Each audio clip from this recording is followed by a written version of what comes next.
اعوذ باللہ من الشیطان الرجیم بسم اللہ الرحمن الرحیم۔ دوستو، آج یو ٹی وی کے پلیٹ فارم سے جو میں ٹاپک لے کر آیا ہوں وہ ہے سٹریس، پریشانی۔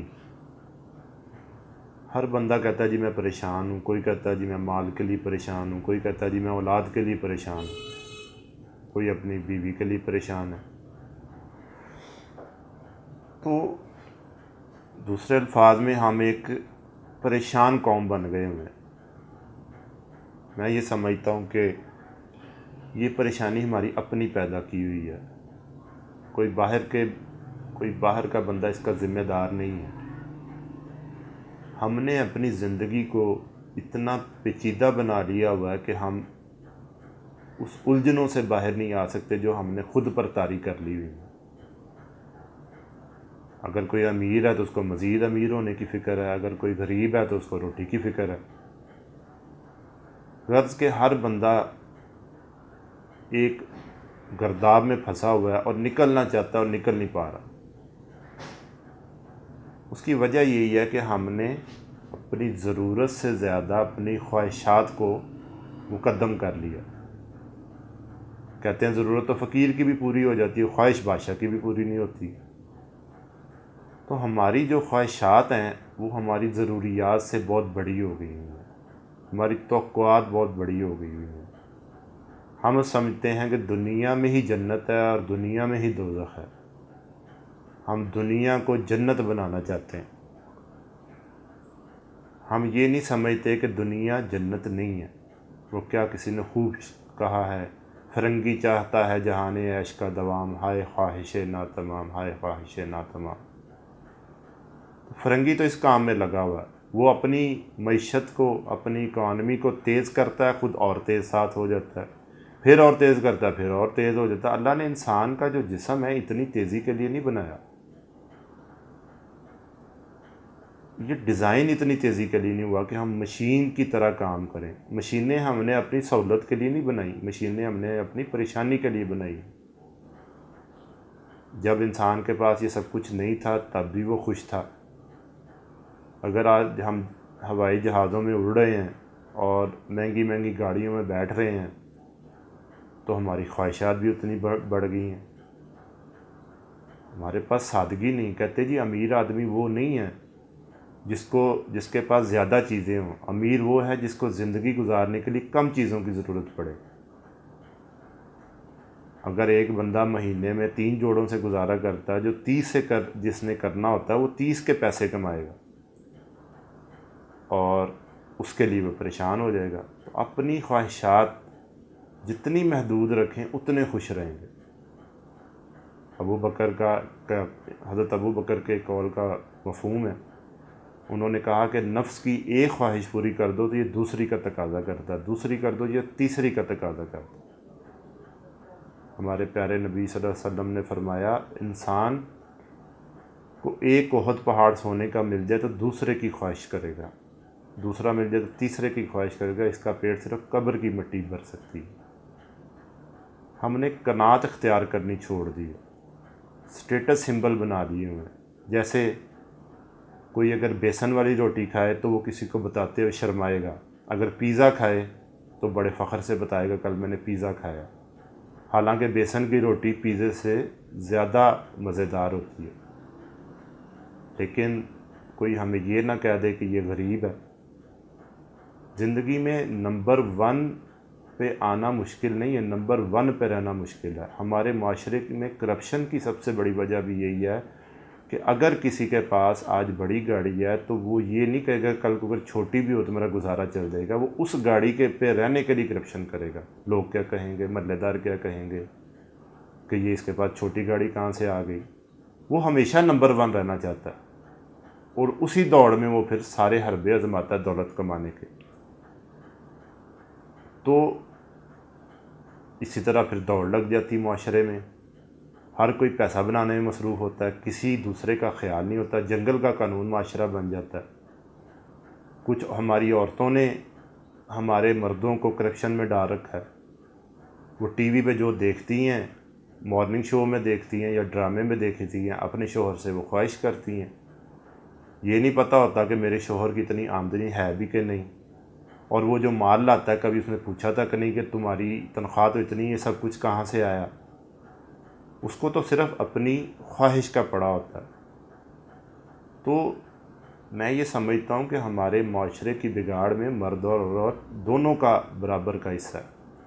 اگر عورت باہر نکل کے کرپشن نہیں کرتی تو اپنے شوہر کو ضرور مجبور کرتی کہ وہ کرپشن کرے، اور وہ جب وہ کرپشن کرتا ہے تو پھر ہر بندہ کرپشن میں انوالو ہو جاتا ہے۔ جس کا جتنا ہاتھ پڑتا ہے وہ اتنا لوٹ کے گھر میں لے آتا ہے۔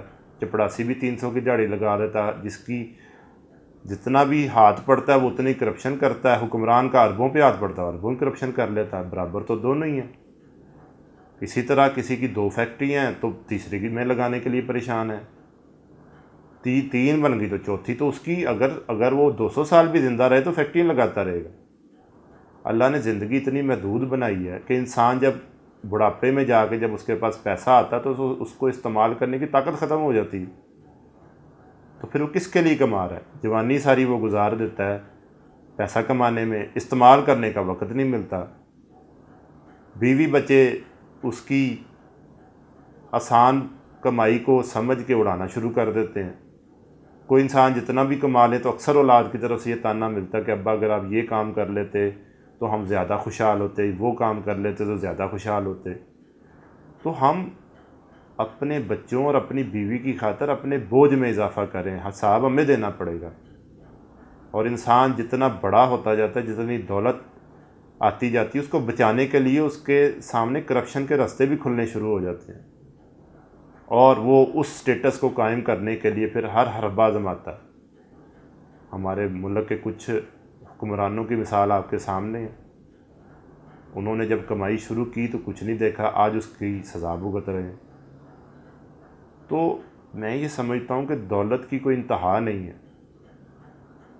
ہاں، اتنی دولت ضرور ہونی چاہیے کہ جس سے آپ مطمئن زندگی گزار سکیں۔ گاڑی چھوٹی بھی ہو تو کوئی مسئلہ نہیں ہے، گھر چھوٹا بھی ہو تو کوئی مسئلہ نہیں ہے۔ گورا دیکھ لیں، ساری زندگی ایک کمرے کے فلیٹ میں چھوٹا سا ٹی وی لاؤنج، ایک کچن میں زندگی گزار دیتا ہے، 3 یا 4 اس کے پاس جوڑے ہوتے ہیں، شادی پر وہ کرائے کا لباس لے کر پہنتا ہے۔ ہمارے شادی پر بھی اتنی رسومات ہوتی ہیں کہ نہ چاہتے ہوئے بھی لاکھوں روپیہ لگ جاتا ہے۔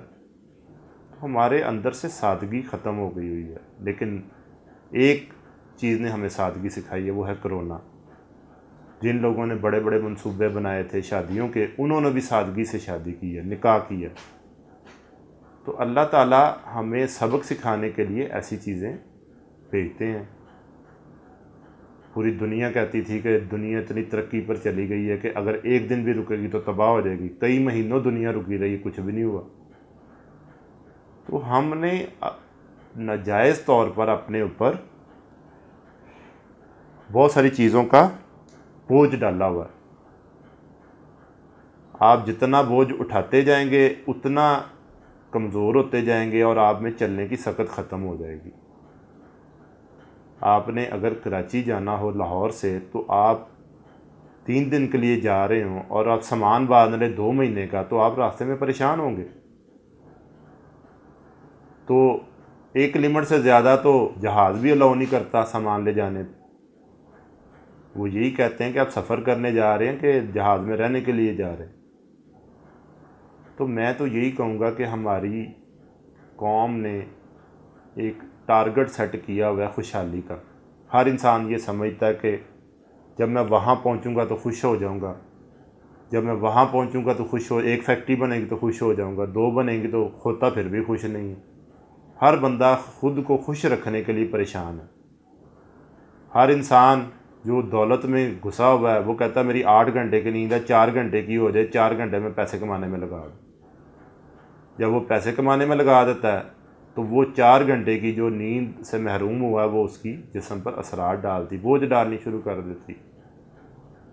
تو اللہ تعالیٰ نے مال کو قرآن پاک میں ایسی فتنہ نہیں کہا، اس لیے کہا ہے کہ انسان اس میں مبتلا ہو جاتا ہے۔ حضور صلی اللہ علیہ وسلم کی واضح حدیث ہے کہ جائیدادیں اور جگیریں مت بناؤ ورنہ دنیا کے ہو کر رہ جاؤ گے۔ اللہ نے ہمیں دنیا سے اتنا اکٹھا کرنے کے لیے کہا جتنی ہماری ضرورت ہے، تو باقی مرنے کے بعد تو وہ ساری آپ سے چھین لی جاتی ہے، وہ آپ کے ورثہ کی ہو جاتی ہے۔ تو میں یہ سمجھتا ہوں کہ اولاد کو خوشحال بنانے کی بجائے اس کو محنت کرنے والا بنائیں، تاکہ وہ اپنی زندگی میں روزی روٹی کما سکیں۔ کہتے ہیں جی کسی انسان کو اگر آپ ایک مچھلی دیں تو ایک وقت کے کھانے کا انتظام کریں گے، اگر مچھلی پکڑنا سکھا دیں تو ساری زندگی کا انتظام کریں گے اس کے کھانے کا۔ تو ہم کیا کہتے ہیں کہ میں 7 پشتوں کو سوار کے جاؤں، جو کہ ہمارے بس میں نہیں ہوتا۔ ایک انسان 7 پشتوں کو نہیں سوار سکتا، وہ زیادہ سے زیادہ یہی کر سکتا کہ خود کو سوار لے یا تھوڑا بہت اپنی اولاد کے لیے آسانیاں پیدا کر دے۔ آپ جتنا بھی پیسہ دے کر جائیں گے وہ ان کے لیے ایزی منی ہوگی، آسان رقم ہوگی، وہ اس کو آسانی سے ہی ضائع کریں گے۔ چند لوگ ہی میں نے دیکھے ہیں کہ جو اپنی زندگی مشکل میں ڈال کے ڈھیر سارا پیسہ کماتے ہیں اور ان کی اولاد اس کو سنبھال جاتی ہے، اکثر کئی اجاڑ جاتی ہے۔ تو اگر ہم اپنی چیزیں محدود کر لیں، اپنی توقعات اپنی خواہشات محدود کر لیں تو زندگی بہت آسان ہو جائے گی۔